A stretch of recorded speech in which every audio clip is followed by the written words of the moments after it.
All right, thank you everybody for coming to this news conference on tax increases. The first tax I want to discuss in this discussion is the stealth tax. We all saw the news this morning that we've hit yet another record, 9.1% inflation. Today's new data shows the consumer price index remaining at a painful 40-year high, jumping to 9.1% for June from 8.6% in May, which was a record in May. And this chart basically shows that. There's a couple of points I want to make about this chart. When President Biden took office, the inflation rate was 1.7%, or the CPI, I think it was 1.7%. Look where it's, and for the 4 years previous to that, it was in that zone. Look where it's gone now. And the president continues to try to give reasons for this, even using Russia, but the little data on the right there shows that the Russian invasion took place at around 7 or 8%, and it's been going up since. Economic conditions generally for Americans have deteriorated significantly.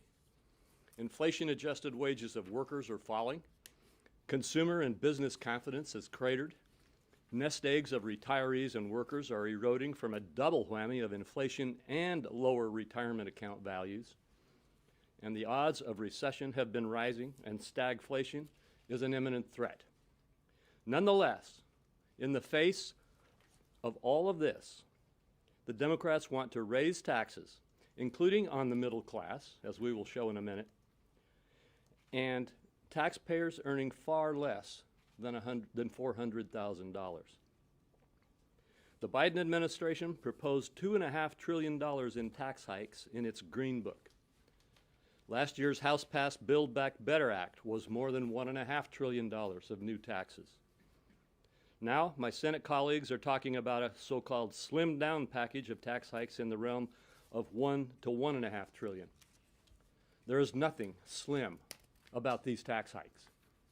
Tax increases would make inflation worse by further suppressing the supply side of the economy, including by depressing investment and productivity growth, as well as labor supply when the labor force participation remains below pre-pandemic levels. At a time when families are already paying an extra $5,200 per year or more for inflation, the Democrats' tax proposals would raise the cost of goods even further. One of the tax increases being considered in the resurrected Build Back Better bill is an expanded net investment income tax, or NIIT, the so-called, keep that up here for just, oh, no, yeah, I want this chart. The NIIT, known as the tax on flow-through businesses, which are businesses whose owners' incomes flow through to their personal tax forms. Small business groups estimate to be up to millions of small and family-owned businesses would be at risk of having their rates increased under this policy, which will negatively impact their growth. An expanded NIT will drive down small business investment, drive down employment, and reduce small business hiring, lower wages in small business communities, and increase prices, which are then passed on to consumers. Hitting those businesses with a massive new tax hike on the order of $252 billion will hurt the very people the Democrats say they champion, workers and those with incomes well below $400,000. Small businesses are struggling in the Biden economy. It's not time to levy a $252 billion new tax, especially on small and medium-sized businesses trying to recover from the COVID-19 pandemic, the massive inflation, and worker shortages. In addition, now let's go to the next chart. A new analysis from the Joint Tax Committee confirms that Democrats' new reported proposals will increase taxes on all Americans. This chart, if you can't read it, goes from 0 or 10,000 and below up to 200,000 in different income cohorts used by the IRS. And it shows that every single income cohort will get a tax increase. Over the course of the 10-year budget, the JCT says that roughly 30% of the revenue raised for spending offsets and deficit reduction will come from Americans earning under $400,000 per year. Under the proposal, the average tax rate for every single income category would increase. If the Democrats' tax reform is enacted this year, more than a quarter of Americans earning between $75,000 and $100,000 will see a tax increase next year, as will more than half of Americans earning between $100,000 and $200,000. As the economy faces runaway inflation, a first quarter decline in GDP, and increasing and uncomfortable odds of a recession and stagflation, raising taxes and killing jobs as we face prospects of recession makes no sense. Senator Grassley? Well, I want to report to you what I'm hearing on this subject from Iowans. I was in 17 of our 99 counties over the recent break, and it's not a whole lot different than what I heard in the rest earlier this year. But by far the biggest concern that I'm hearing is the increased cost of energy, groceries, and particularly from farmers, how the energy programs of this administration are raising farming costs. Iowans are paying, this is a new figure, $670 more per month on living expenses since President Biden took office. They're pleading for a reprieve from the Democrats' terrible economic policies. All President Biden and Democrats have offered them are false assurances, more reckless spending, and you just heard about the damaging tax hikes on more than just the people over 400,000. More government spending and higher taxes are exactly the opposite of what Iowans need right now. Reckless government spending fueling inflation in the first place. More spending will make it even worse.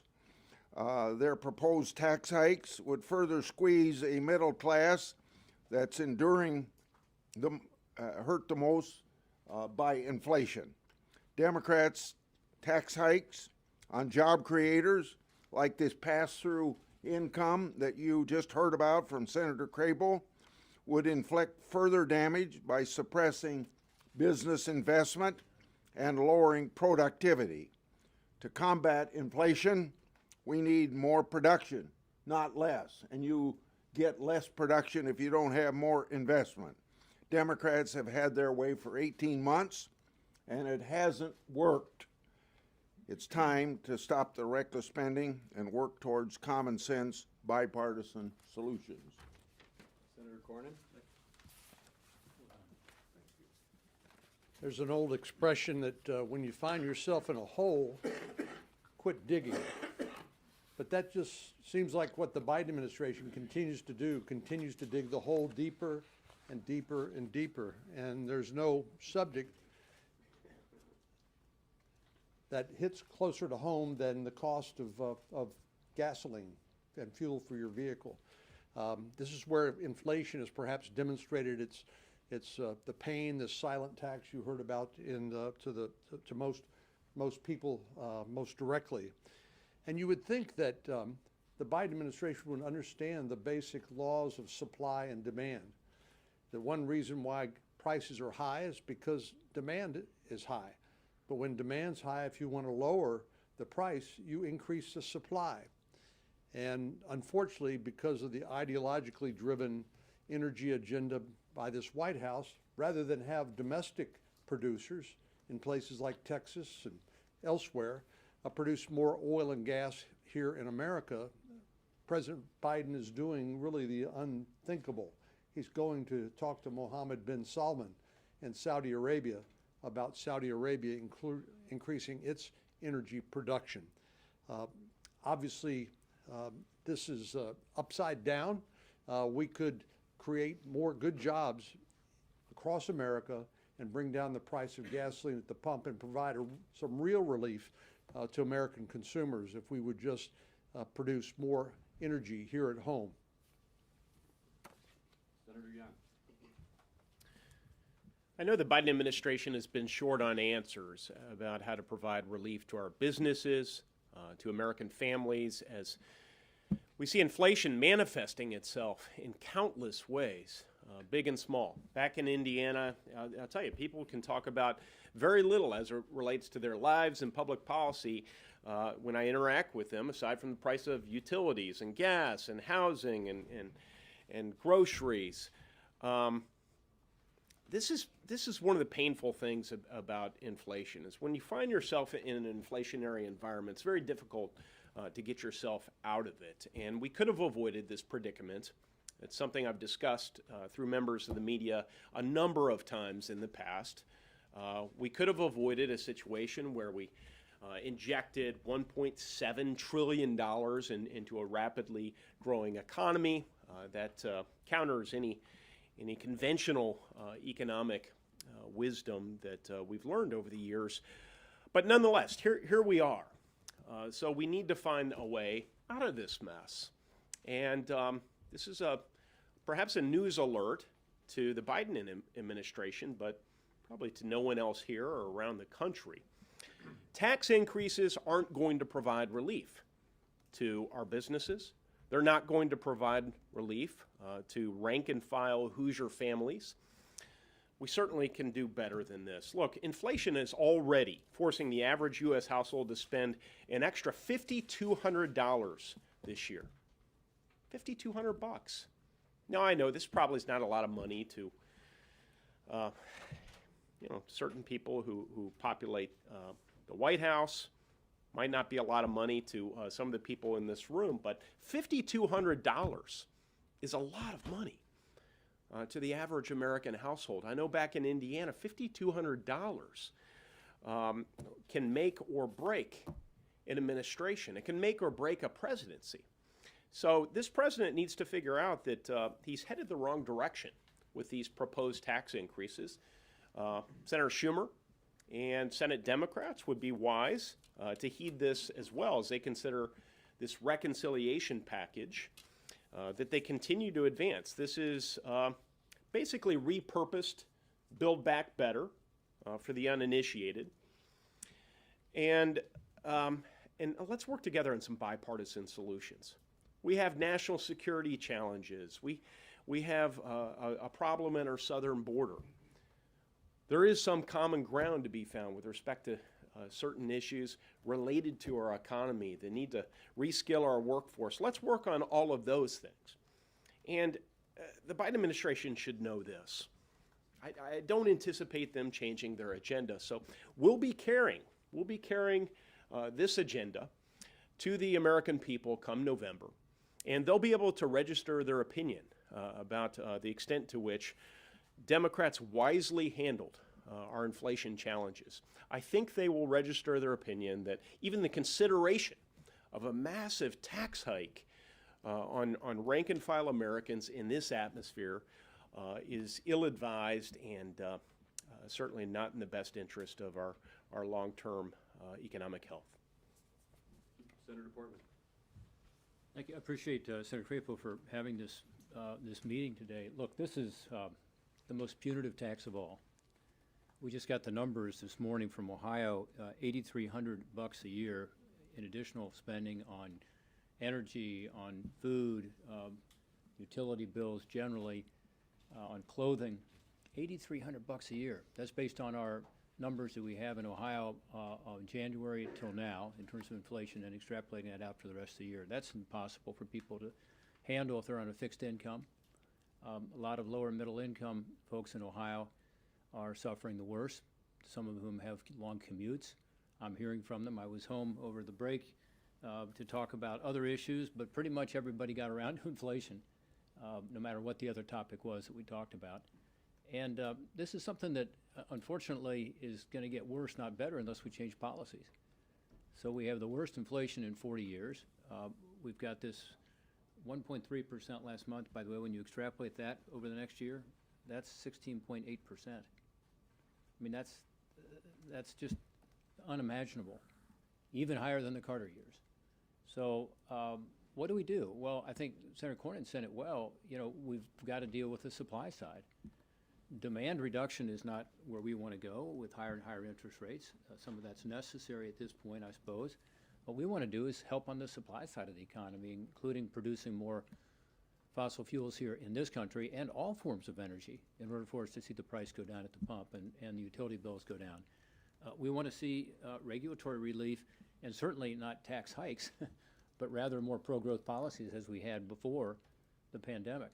Remember, during that time period, we had low inflation and we had a strong and growing economy. We had 3% wage growth every month, at least for the 19 months prior to the pandemic.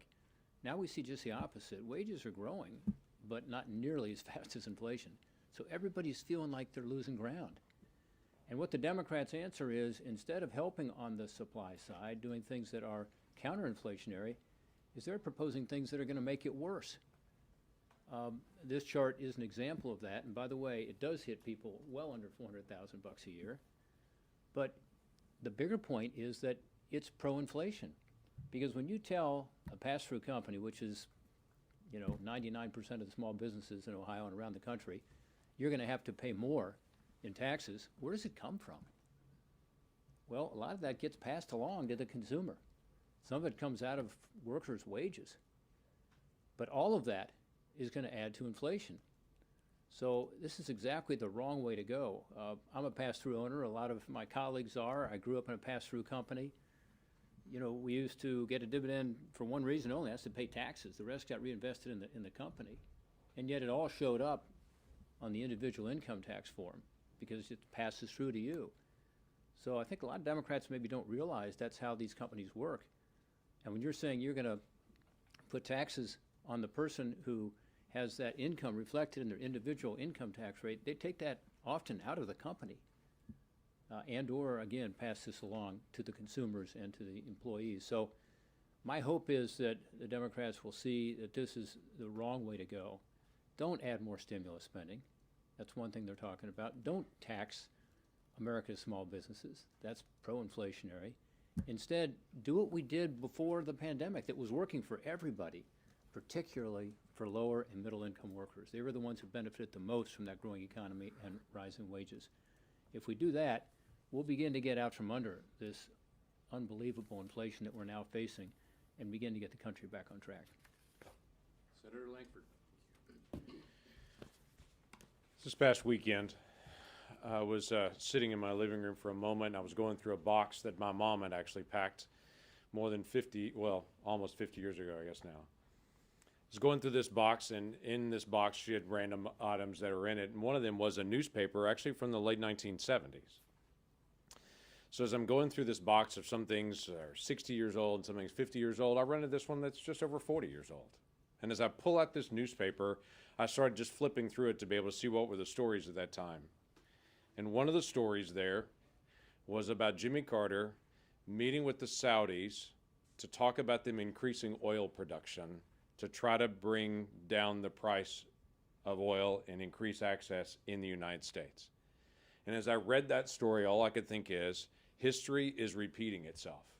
Literally on the weekend before, I'm watching Joe Biden travel to Saudi Arabia to go meet with them about increasing oil production and to try to bring down prices in America. I'm reading a story of Jimmy Carter doing the exact same thing in the 1970s. This is the Biden economy. This economy that we have right now of 9.1% inflation is directly tied to the Democrat policies and the things that they have passed in the past year that have dramatically increased the prices on Americans. While they talk about their benevolence, they're going to go help everyone, they're actually pushing prices up on everyone right now, and we continue to deal with energy issues now, just like we did during the Carter administration then. These are policy decisions that have been made that are affecting people in my neighborhood, in my state, in my county, in the cities in my state. The newest estimate for Oklahoma is each family is paying $7,198 more this year for the exact same products they were buying last year. $7,198. Wages have not gone up for families in my state, $7,198. They're falling farther and farther behind directly because of the policies that have been put in place by this administration. And now to answer that, this administration saying our solution to inflation is going to be increased taxes, but their confidence is, well, we're only going to increase it on some Americans. Listen, if you're a business and you're dealing with 9% inflation, and then you're also tacked on a, let's say, a 3.8% tax, where does that go? It goes to higher prices, and it literally drives the inflation even higher. So their quote-unquote solution for inflation of raising taxes is actually going to increase prices once again. They're literally working to make a bad situation worse. We've got to get them to stop the federal spending and stop proposing raising all these new taxes on it to try to get a handle on what's happening on inflation, because it's literally choking out the people in my state as they fall farther and farther behind. And the bad news of this, if there can be one that makes it even worse, is that I was at this same podium months ago and was talking about inflation in America, how much higher it is than most of the rest of the world. That's not true anymore. Because of the United States inflation and what's happening here, now we're seeing prices go up around the world as well. That's catching up. So what the Biden policies have done and what my Democratic colleagues have done here in the United States is not just hurting Oklahoma consumers and American consumers. It is now a worldwide issue that we're dealing with as well. We've got to turn this around. Thank you. I think my colleagues have said it best. This administration needs to stop its effort to cram down, yet again, another new round of taxes and spending, period. We have time for a couple of questions before we have to go. Yes, we'll go here and then here. So what is your response to President Biden's statement today, noting that the core inflation numbers have come down and that these numbers are outdated given the recent drop in gas prices? Well, first of all, look at the chart. The chart tells it all. He said that same thing when I put this similar chart up months ago. It hasn't changed. Yeah, there's been a small tick down in the gas prices, but they are still the major driving force here, and they're still above $5 a gallon. I think the answer is the president needs to stop looking for excuses and start focusing on the right kinds of policies that my colleagues have described here in terms of fixing and addressing the inflation crisis. Yes. So there's reports that the Biden administration is considering rolling back the tariffs on China. Do you think that that's the right approach to handle this situation? You know, that's one that I am continuing to negotiate with the Democrats, and I'm not going to weigh in on any specific outcome of those negotiations right now, but I'd be glad if any of my colleagues want to jump in on that. This is a heavy item of negotiation right now between the parties. Yeah, and I appreciate the fact that Senator Crapo was in the middle of that because it is very complicated. But the bottom line is there was a report called a Section 301 report that was done on China's practices with regard to trade, and it was determined that China was not playing by the rules, was subsidizing with dumping and other unfair trade practices, and therefore these tariffs were put on. China has not changed its behavior. And in fact, the Phase 1 agreement that was negotiated between the previous administration and China has not been fully implemented as a result. So my concern is that we don't want to send the message to China and frankly to other countries around the world that when countries are found to be unfairly trading, there's not going to be a consequence. And when they make a commitment to do something, as they did in Phase 1, and don't complete it, that we should not reward that. So my hope is that we don't do a wholesale elimination of the tariffs, but rather look at it on a case-by-case basis, which we did during the last administration and do not do in this administration, which is to have what's called an exclusion process, where, as an example, if the product being imported from China is not otherwise made here in the United States, that might be a good candidate for reduction or even elimination of that tariff, because it's not helping American workers. But on other products, where there's direct competition with American workers and where it's being unfairly traded, that's not a level playing field for American workers. So we have to be very careful there. Also, I've looked at the impact on inflation that it would have, and it's minimal. It's minimal. Having said that, again, I appreciate the fact that Senator Crapo's in the mix there. I know he understands all these issues, and we need to come up with a good balance. I'll just make a quick comment on that as well. It's ironic. The Biden administration says we're struggling to be able to produce enough oil, and so let's go to Saudi Arabia and get more oil. We're slowing down on manufacturing, and so let's go to China to get more manufacturing. If there's any lesson that we should have learned during the time of COVID is that we cannot be dependent on the Communist Chinese government on our supply chain. And this president that repeats over and over again, let's do made in America, is now trying to be able to deal with the inflation problem that he has caused and his policies have caused by going to China to be able to make us even more dependent on China long term. We need to have a policy that does work towards making things in America, that deals with the regulations that he doesn't want to reduce, that deals with the production issues that he doesn't want to deal with. He should make it easier to produce in America, not easier to be able to actually go get from China. That's a better long-term solution for us. So he's trying to solve a real problem that he's created by creating an even bigger problem for the United States long-term, running back to China to be able to resolve this problem now. So let's resolve it by dealing with the regulations here and ask the simple question: why are we going to China to get something done when we should be actually asking the question, why can't we do it here? Let's deal with the regulations that actually resolve it here. Any other questions? Yes. Hey, I just wanted to tag on to this because you guys have talked about how inflation's hit your communities. Is this the number one thing that you guys think people are taking to the polls to vote on in the midterm?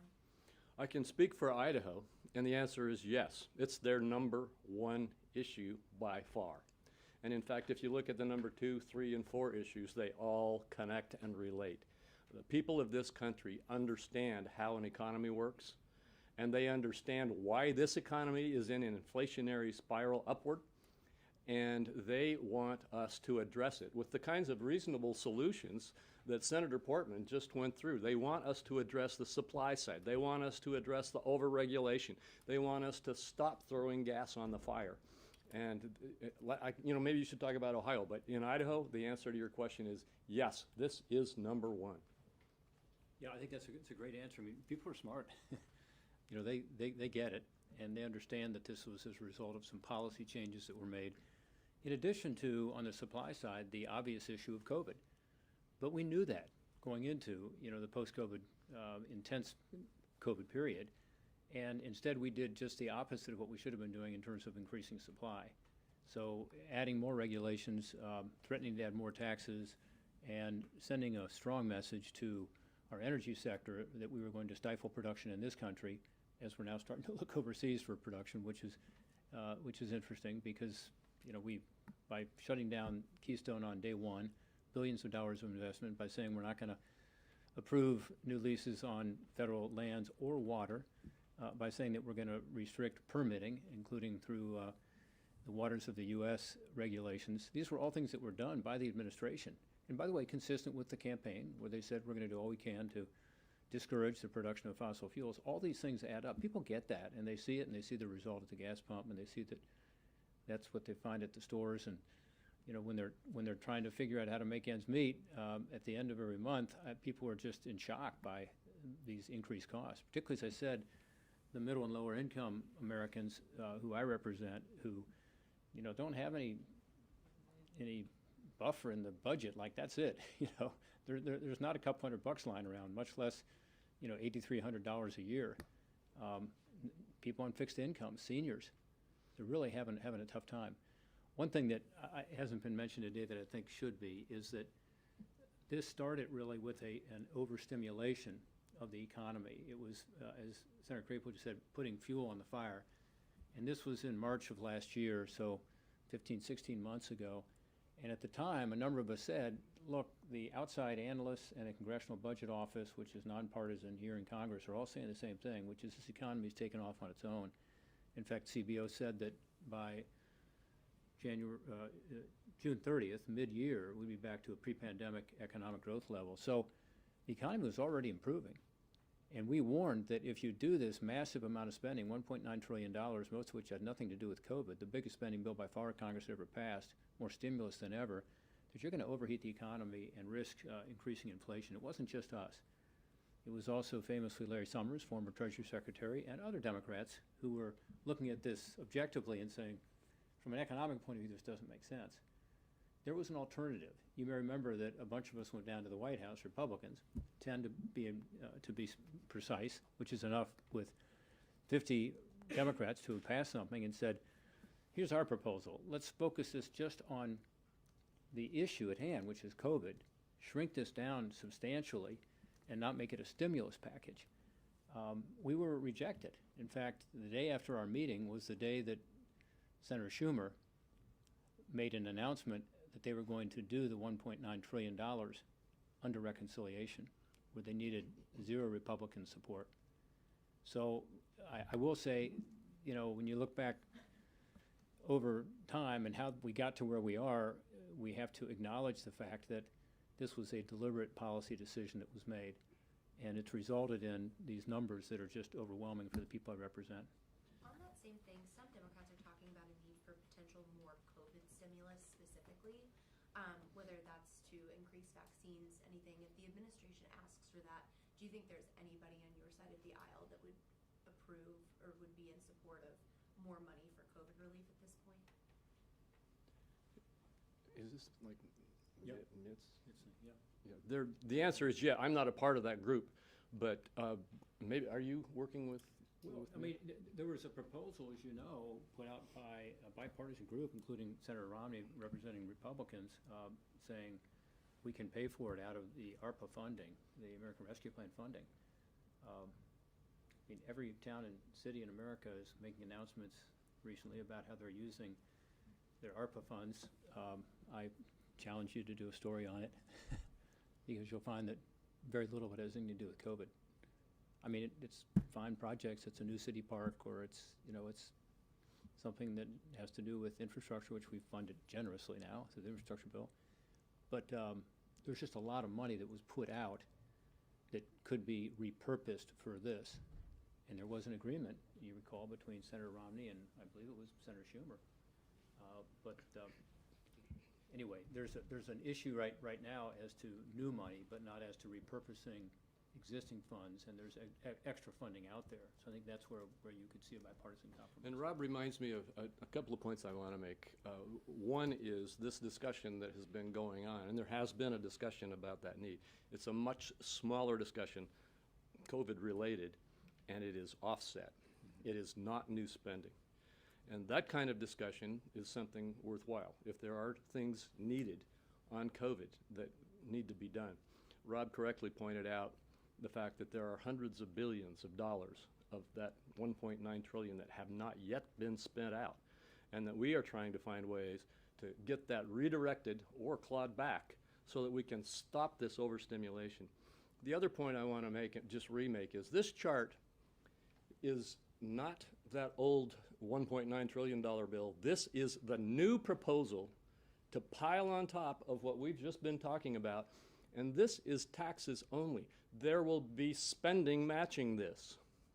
Now, Senator Manchin has said maybe the spending will only be half of this, but the point is there's another huge hundreds of billions of dollars of spending being proposed in the cram down that Senator Schumer is currently pursuing, which is not just the taxes. Today's discussion in this news conference is focused on taxes, but matching this is another huge mistake in terms of piling more subsidy spending and more debt finance spending into the United States